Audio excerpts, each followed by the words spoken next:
Bonjour tout le monde, j'espère que vous allez bien. Bienvenue dans ce podcast Style de vie. Aujourd'hui, on va parler d'un thème très particulier, assez ciblé, assez précis. Mais ça fait quelques semaines que j'avais à cœur ce sujet. Ce qui m'a vraiment donné cette idée-là, c'est le fait d'avoir écouté le reportage qui est sorti sur les évangéliques, le documentaire qui est sorti chez France 2. Donc je vais vraiment parler du sujet en globalité. Il y a plein de points à détailler en réalité, ça pourrait durer beaucoup de temps. Mais je voulais vraiment parler des points principaux. On va parler aujourd'hui des dérives sectaires, les signes d'alerte à observer, et puis je vais vous partager personnellement ce que je pense un peu du reportage, etc. Donc pourquoi j'ai voulu parler des dérives sectaires ? Parce que ce documentaire a donné l'impression qu'il y avait beaucoup de choses dans les églises évangéliques qui étaient sectaires, notamment les témoignages d'un couple qui ont parlé de ça, qui selon moi était dans quelque chose de pas très clean. Le but c'est de dire que toutes les églises évangéliques ne sont pas sectaires, il en existe, comme il en existe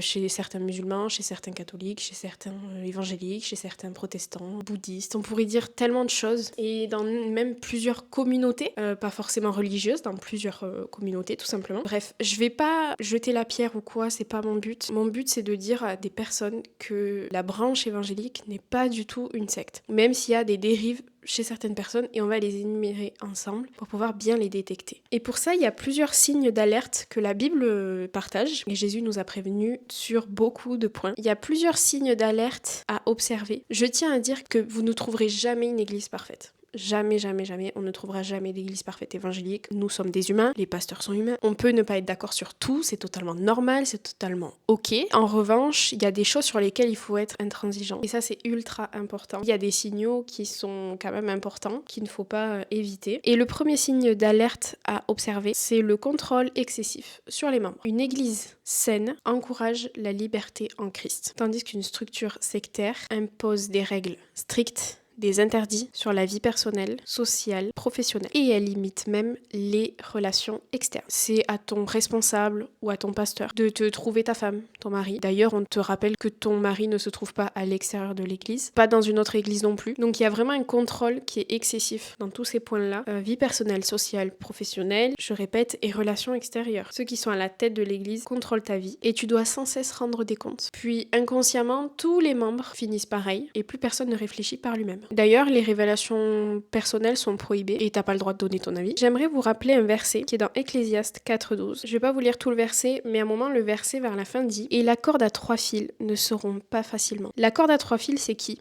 C'est toi, ton conjoint, ta femme et Dieu. C'est pas ton responsable, le 3e fil. C'est pas ton pasteur. Par ailleurs, attention aux prophéties. Dieu m'a dit que tu étais ma femme.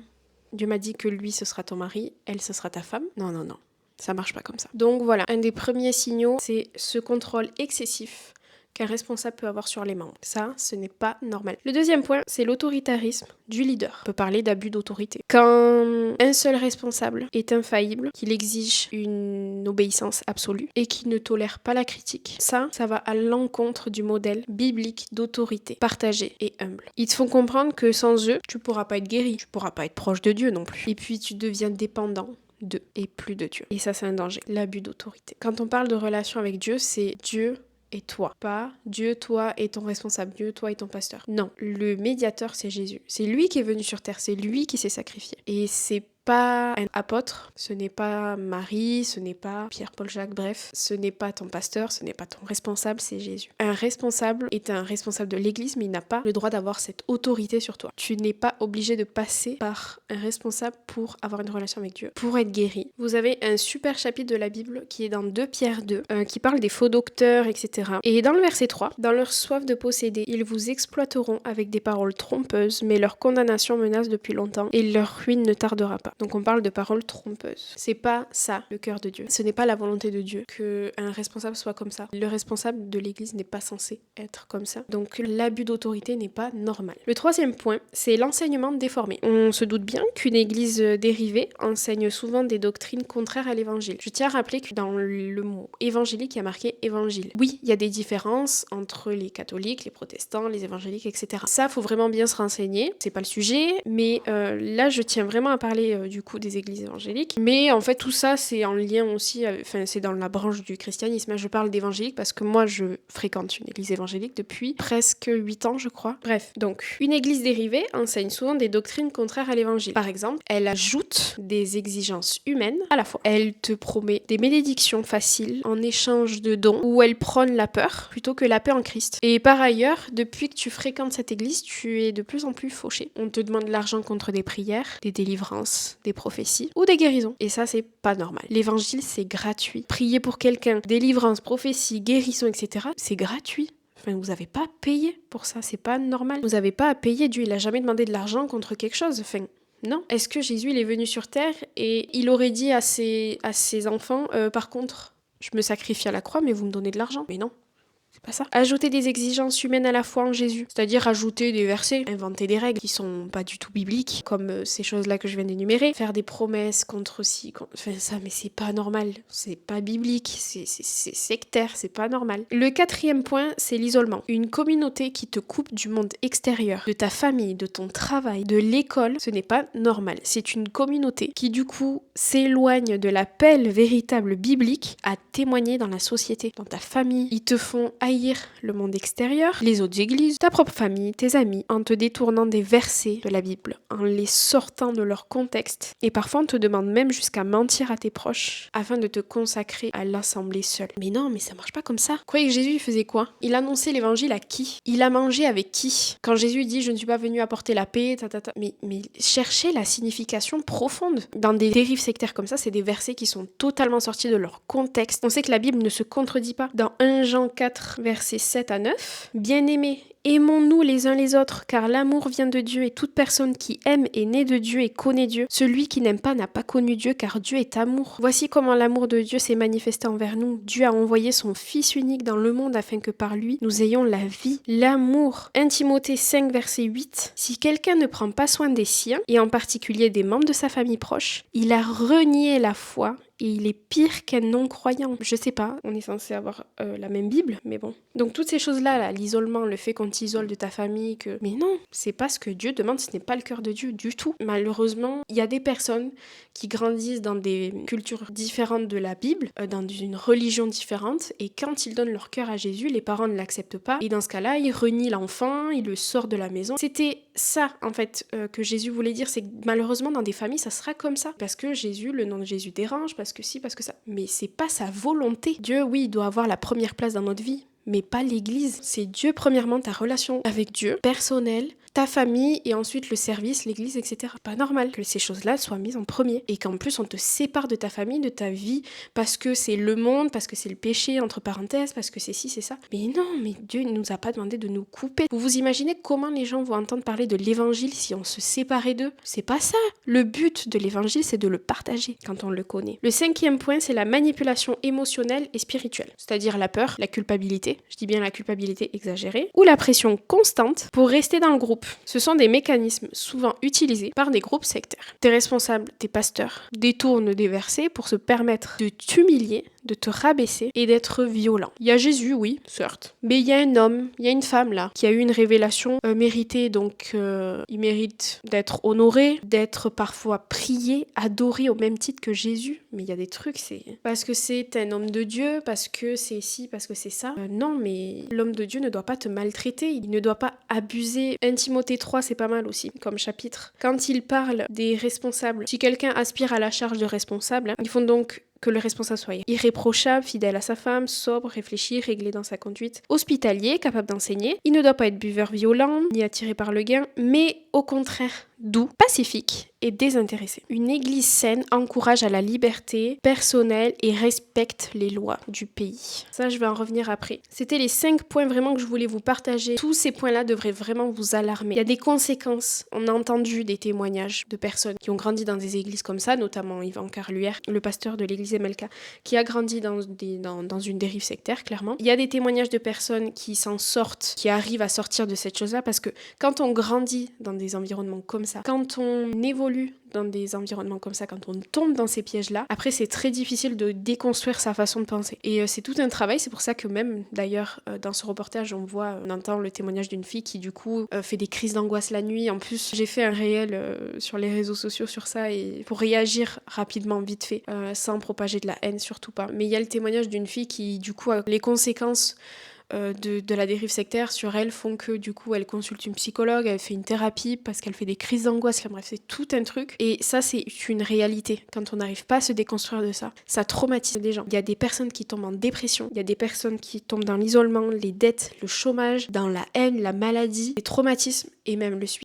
Et c'est horrible, c'est pas normal, c'est pas le cœur de Dieu. Non, en fait, non. C'est pas normal. Merci Seigneur parce qu'il y a des gens qui s'en sortent et qui arrivent à comprendre que c'est pas normal, mais il y a des personnes qui restent, tombent dans ce piège-là et c'est pas normal. La Bible est un livre extraordinaire et il existe des versets bibliques qui peuvent t'aider à discerner avec sagesse ces choses-là. Il y a un verset dans 1 Thessaloniciens chapitre 5 verset 21. Mais examinez toutes choses, retenez ce qui est bon. Ce verset, il nous invite à la vigilance active, à ne pas accepter aveuglément tout enseignement, mais à le comparer à la parole de Dieu. Quand il y a une parole dans l'église, quand il y a des enseignements, toute chose doit être examinée. C'est ultra important. Faites-vous votre propre avis, mais toujours en se basant sur la Bible. Pas quand ça nous arrange, bien sûr. Parce que oui, Dieu reprend, mais Dieu reprend avec sagesse, avec amour. Il y a toujours un encouragement derrière. C'est ça, en fait, la Bible, c'est ça. Et donc, la Bible nous invite à réfléchir, à ne pas accepter aveuglément tout, parce que c'est irresponsable, parce que non, c'est important de réfléchir. Dans 1 Jean 4, versets 1 et 2, « Bien-aimés, n'ajoutez pas foi à tout esprit, mais éprouvez les esprits pour savoir s'ils sont de Dieu. Car plusieurs faux prophètes sont venus dans le monde. Reconnaissez à ceci l'Esprit de Dieu. Tout esprit qui confesse Jésus venu en chair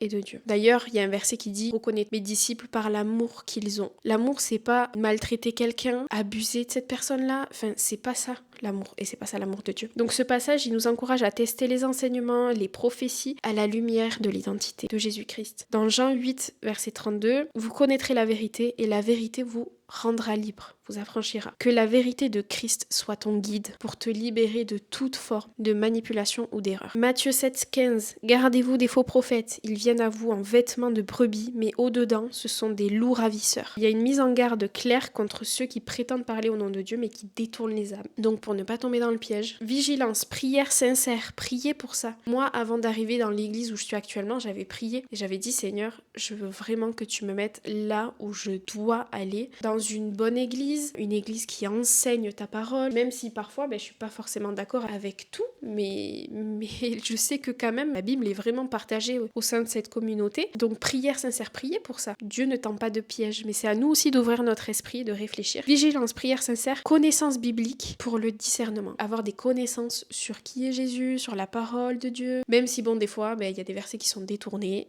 Et des fois, il y a même des versets que nous-mêmes, on ne comprend pas, et du coup, voilà, ça fausse un peu l'image. Mais Dieu ne tend pas de piège. Sachez qu'ils sont malsains, et parfois, toutes ces choses-là sont cachées, parce que ce sont des manipulateurs. Que l'Église doit premièrement prôner l'amour de Jésus, la liberté, et ce, peu importe de quelle communauté tu viens. Je répète, l'Église doit premièrement prôner l'amour de Jésus, et ce, peu importe de quelle communauté vient la personne. Qu'elle soit musulmane, athée, catholique, évangélique, protestante, communauté LGBT. Donc si tu as été dans une église comme ça, je tiens vraiment à te rassurer, pas toutes les églises ne sont comme ça. Et heureusement, toutes mauvaises choses sont mises en lumière au bout d'un moment. Et je suis vraiment désolée et peinée si un jour l'église t'a fait du mal. Sache que c'était les personnes, c'était les gens. Pas Dieu. Et je suis tellement peinée d'entendre des témoignages comme ça. En plus, du coup, ça donne je vais pas dire des faux témoignages parce que je pense que ce sont de vrais témoignages, mais c'est pas ce qu'est l'évangile, c'est pas ce qu'est normalement une église évangélique, une bonne église évangélique. Je tenais à ouvrir une petite parenthèse. Dans les églises, vous avez certainement déjà entendu parler des assemblées générales. Et ça, c'est un point qui est très positif. Pourquoi ? Parce qu'elles jouent un rôle essentiel pour maintenir la transparence, la responsabilité et la vie communautaire. Pour faire simple, c'est une fonction assez similaire à celle qu'on retrouve dans une association, loi 1901, puisque la plupart des églises aujourd'hui sont constituées légalement comme des associations cultuelles. L'Assemblée générale sert à la fois d'outil spirituel et administratif. Donc les rôles principaux sont l'aspect spirituel et communautaire et l'aspect administratif et légal. Présenter les rapports financiers, donc recettes, dépenses, budget prévisionnel, voter l'approbation des comptes et du budget quand on est membre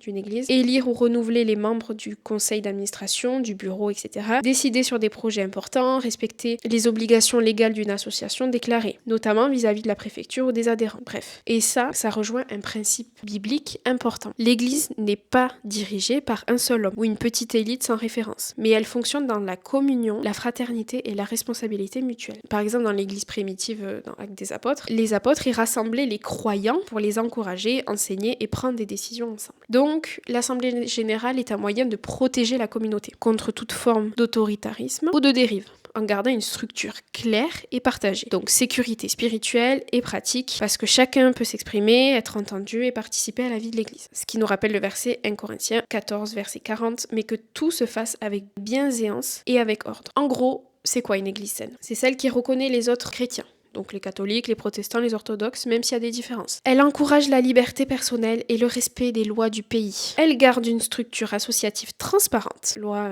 1901 en France. Elle ne force pas les dons, ni l'adhésion. Christ est au centre. La parole de Dieu est enseignée fidèlement. Et l'amour véritable guide les relations entre les humains. Donc c'est important que la prédication aussi soit fidèle à la Bible. Donc une vie communautaire vécue dans l'amour, même si l'Église n'est pas parfaite. Enfin, on peut s'entendre avec tout le monde, mais on ne peut pas être ami avec tout le monde. Bien sûr qu'il y a des histoires dans les églises, parce que des fois dans les églises, il y a des familles, il y a des amis, etc. Mais par contre, c'est pas censé... la division n'est pas bonne, quoi, n'est pas normale. Parce qu'il faut que quand même les membres s'entraident, se pardonnent, s'encouragent mutuellement et reflètent l'amour de Jésus dans leur témoignage, même si personne n'est parfait. Une gouvernance humble et partagée. Les responsables agissent avec intégrité, transparence et responsabilité devant Dieu et la communauté, évitant toute forme d'autoritarisme. Petite pause sur ce sujet-là, je suis désolée pour le son qui est différent, c'est juste pour cette partie de la vidéo. Je tenais à préciser, quand je parle de contrôle sur la vie, c'est pas le contrôle de l'Église dans le sens où qu'il y ait des règles dans l'Église, par exemple ne pas couper la parole quand quelqu'un prêche, ne pas hurler dans l'Église, enfin bref, des choses comme ça, c'est totalement normal. Ou alors par exemple, pendant une réunion d'ados, quand il n'y a pas les parents, on met les téléphones dans une boîte, etc. Enfin, c'est des règles de vie entre guillemets qu'il y a dans l'Église et qui sont totalement normales. En revanche, quand il y a des choses qui sont mises en lumière, par exemple un responsable qui trompe sa femme ou son mari, etc. Ou un mari qui frappe sa femme aussi. Là, c'est normal qu'il y ait des règles strictes dans l'Église. Qu'on enlève quelqu'un dans un des services de prédication, par exemple, c'est totalement normal parce que c'est pas quelque chose qui est biblique, même si on n'est pas parfait et que parfois il y a des excès de colère dans la vie, il y a des choses, des combats, mais par contre, quand il y a quelque chose, un péché vraiment profond qui est répété et où il n'y a pas de repentance derrière, de vraie repentance, je trouve personnellement normal qu'on enlève quelqu'un d'un service public dans l'église, quoi. Tant qu'il n'y a pas de repentance, bien sûr. Mais parce que parfois des personnes commettent des erreurs comme celle-ci et se repentent vraiment, elles sont sincères et là, ok.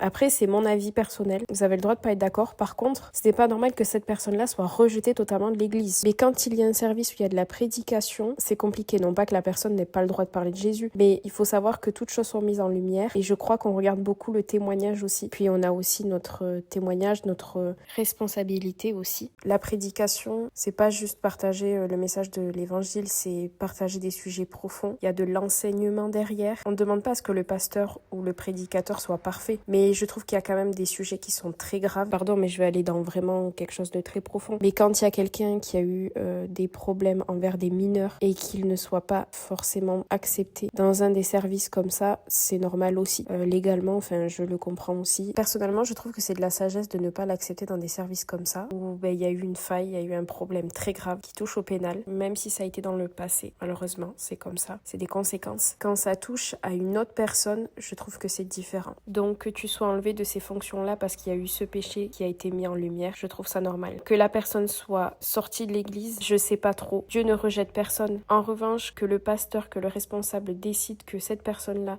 parce qu'elle a eu un passif très grave avec des mineurs, qu'elle n'ait pas le droit de s'approcher des enfants, qu'elle n'ait pas le droit de ci, de ça, c'est totalement normal. Bref, tout ça pour parler d'autorité, parce que je veux surtout pas que ce soit mal compris. Par contre, vouloir avoir une emprise, savoir qu'est-ce que le membre a fait de son argent, de ci, de ça c'est pas normal. Je pense que vous m'avez compris quand j'ai parlé d'autoritarisme. L'église aussi, c'est une ouverture au monde. Elle n'isole pas les personnes, mais elle cherche à témoigner dans la société, à servir les autres et à accueillir les nouveaux venus. Puis ensuite, il y a la vie de prière et de dépendance à Dieu. Que la charité soit sans hypocrisie. La charité, l'amour. Ayez le mal en horreur. Attachez-vous fortement au bien. Romains Romains 12, verset 9. Voilà. En gros, pour donner très rapidement mon avis, je pense que vous l'aurez compris, il y a eu beaucoup de chrétiens qui se sont levés sur les réseaux sociaux, qui ont partagé, qui ont parlé. Moi, j'ai fait une vidéo très courte, juste parce qu'il y a eu des propos démesurés, mélangés, franchement, c'était n'importe quoi. En revanche, moi, je crois qu'on a le droit de se défendre, on a le droit de dire des choses, il faut dire que ça c'est faux, que c'est comme ce que je fais, la vidéo que je fais. Par contre, ça nous permet de voir qu'il y a des manquements, ça nous permet de voir aussi que la parole de Dieu s'accomplit aussi. Faut dire la vérité, on sera de plus en plus persécuté. Pas forcément physiquement, mais ça peut. Il existe dans notre pays des persécutions morales, physiques aussi, parfois dans des familles, quand la famille n'accepte pas la conversion, etc. Mais franchement, mon but n'est pas de défendre, mon but est de dire la vérité, mais par contre, on peut rien y faire à ces choses-là, dans le sens où ce sera de pire en pire, et c'est la Bible qui le dit. Par contre, je suis pas pour le fait de rien dire du tout, mais il faut que les choses soient dites dans l'amour, la vérité de l'évangile. Il faut accepter aussi que ça va être de pire en pire, et j'ai beaucoup aimé ce que le CNEF a partagé. Je vais vous le lire si vous l'avez pas vu. Donc, envoyé spécial, actu, un reportage stigmatisant. Nous exprimons le choc ressenti par les protestants évangéliques suite à la diffusion de l'émission Envoyé spécial évangélique, un succès pas si angélique. Ce reportage est une attaque manifeste envers le protestantisme évangélique et à la foi chrétienne dans son ensemble. Assimiler l'évangile à un mouvement ultra-conservateur, homophobe, et le présenter essentiellement à travers une mise en scène orientée revient à stigmatiser les 1,2 million de protestants évangéliques de France et plus largement tous les chrétiens français. Question orientée, montage à charge sans aucun expert consulté, raccourci et amalgame. Ces procédés créent de la suspicion et alimentent des préjugés infondés. Ils constituent un terreau fertile à des logiques de discrimination et de stigmatisation. La loi protège la liberté de croire et nous sommes fiers de croire au Dieu que nous rencontrons dans la Bible. Un Dieu vivant, aimant, agissant. Concrètement, aujourd'hui encore en réponse à la prière. Nous défendons en cela nos convictions bibliques, notre liberté de prier et d'accompagner chacun dans une foi choisie, épanouissante et vécue de manière authentique. Ainsi déterminé à défendre ses libertés fondamentales et à garantir le pluralisme d'opinion dans la sphère publique, le CNEF, qui a déjà contacté le ministère de l'Intérieur à ce sujet, prépare un signalement à l'ARCOM.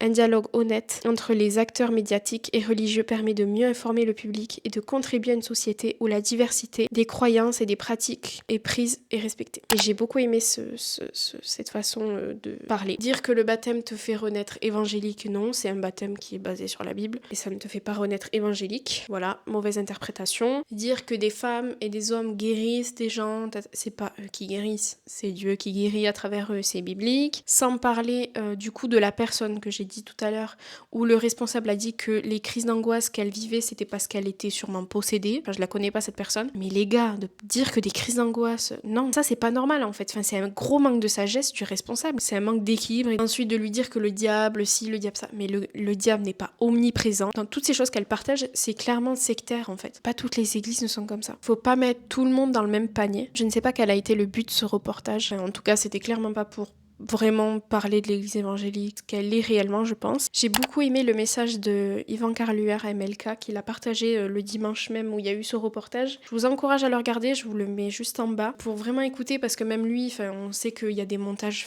quand c'est médiatisé, il y a des choses qui sont détournées, bref. C'est très intéressant à regarder et à comprendre aussi. C'est très enrichissant et j'ai beaucoup aimé sa façon de parler. Et voilà, on a vu que ça parlait beaucoup de l'homosexualité. Sachez que je ne suis pas pour et je crois que Dieu n'est pas pour non plus les thérapies par rapport à l'orientation sexuelle. Des thérapies, non mais c'est très grave et c'est pas normal, c'est pas ok. Ça c'est pareil. Il n'y a pas à se comporter comme ça, c'est pas normal. J'avais vraiment à cœur ce sujet. Le but est de vraiment dire que des bonnes églises ça existe. Et vraiment je vous encourage à avoir du discernement, à prier pour ça, à chercher à comprendre avec des versets bibliques, tout ça. Et j'espère que ça a été clair et que ça vous encouragera. Surtout le but c'est pas du tout de partager de la haine. Il y a des gens qui ont vraiment eu des propos très graves et d'ailleurs j'ai désactiver les commentaires sur TikTok parce que c'était d'une grande n'importe quoi et ça je trouve pas ça normal aussi. Nous on a notre responsabilité les chrétiens. Quand je vois des commentaires de certaines personnes qui ont la foi et qui se permettent de dire des propos très graves envers les journalistes, envers cette personne là qui a tourné ça, non en fait Jésus il réagirait pas comme ça et puis on a été prévenus. Voilà, vraiment réfléchissons à notre comportement aussi. À la fois, faut se dire que c'est génial parce qu'il y a beaucoup de chrétiens qui se sont levés, qui ont parlé, même s'il y a des choses, je suis pas forcément d'accord sur tous les contenus que des chrétiens partagent, mais sur ça, il y a eu des trucs pas mal et comme il y a eu des choses mauvaises, mais bon, voilà, c'est comme dans tout. Sachez qu'il existe, voilà, des églises sincères, vraies, bibliques, pas parfaites, mais dans l'amour, dans le vrai partage de l'évangile. Et il existe des églises, des pasteurs qui ont vraiment à cœur les personnes qui ont été maltraitées dans les églises, notamment MLK. Je ne suis pas membre de l'église MLK, je ne sais pas vraiment comment ça se passe, mais de l'extérieur et en écoutant les prédications depuis quelques années et en se renseignant un peu et en entendant des témoignages de membres, je vois du positif et en entendant aussi le témoignage de Yvan Carluère, il sait ce que c'est. Et bref, tout ça pour dire qu'il y a des églises comme l'église MLK qui sont top pour ça. Il y a vraiment des pasteurs qui ont à cœur ça et voilà. Et je pense que c'est important aussi de prier pour nos pasteurs, pour nos responsables aussi. Vous savez, quand il y a de l'autorité, c'est comme des patrons dans la gestion de l'argent, etc. Dès qu'il y a de l'argent, dès qu'il y a de l'autorité, dès qu'il y a de la notoriété, parfois ça peut monter à la tête. C'est pour ça qu'il faut être vigilant pour ça aussi, comme dans beaucoup de choses dans la vie, mais c'est important de prier aussi pour nos pasteurs, pour nos responsables, pour voilà. Puis on sait que quand il y a l'œuvre de Dieu, il y a les attaques de l'ennemi aussi. Mais après, bon, j'ai déjà entendu des témoignages de personnes, d'églises clairement sectaires, qui se sont défendues en disant que c'était parce que le diable les attaquait, que si, que ça, enfin bref. Faut vraiment avoir un équilibre entre toutes ces choses-là. Bref, merci de m'avoir écouté. Soyez encouragés, bénis, renouvelés. Et sachez que vraiment Dieu vous aime. Dieu ne désire pas toutes ces choses-là dans votre vie. C'est pas ça le cœur de Dieu. Et il existe des églises qui sont avec un véritable berger qui aime les brebis de Christ. Et sachez que le pasteur et les responsables ne sont pas Jésus. N'oubliez pas ça. Soyez bénis. Et puis je vous dis à très bientôt. Merci de m'avoir écouté.